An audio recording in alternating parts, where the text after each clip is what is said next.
মেঘলা আকাশের নিচে উন্মুক্ত ফসলের মাঠ। গ্রামের সাধারণ কৃষকদের দিনভর কাজকর্ম।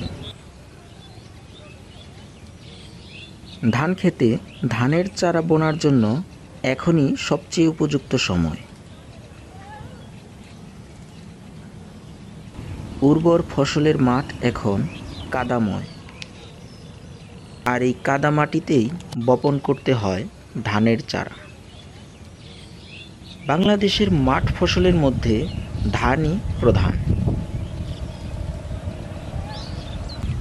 ধানের চারা বপনের মৌসুমে কৃষকদের সারাদিনই মাঠে কাজ করতে হয়।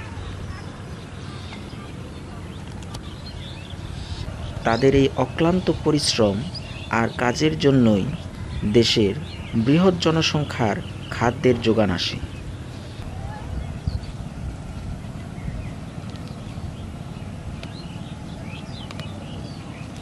বছরের এই সময়টাতে কিছু মাঠে পাট কাটার সময়।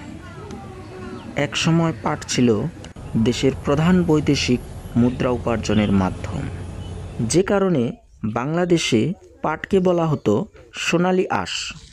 পাটের আঁশ ছাড়াও পাটকাঠি বা পাটখড়ি গৃহস্থলীর বিভিন্ন কাজে প্রয়োজনীয়।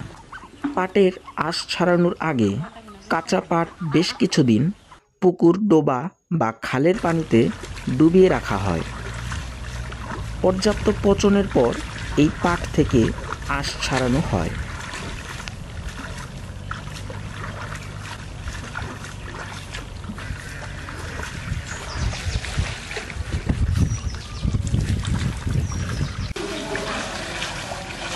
এসব পাটের আঁশ ভালো করে পানিতে ধুয়ে এক একটা বান্ডিল আকারে রাখা হয়।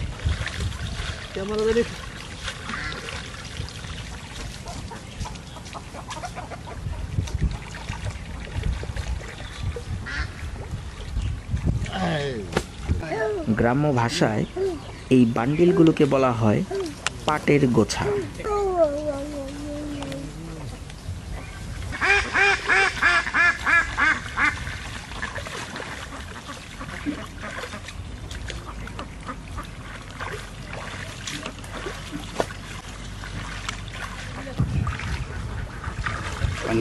বাছাই করতেছে।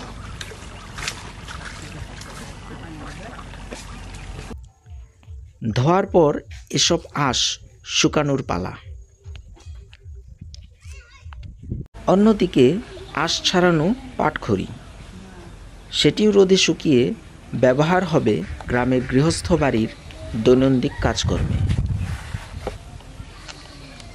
বন্ধুরা, আমাদের এই ছোট্ট প্রামাণ্যচিত্রটি আপনার কেমন লাগলো অবশ্যই কমেন্টে জানাবেন।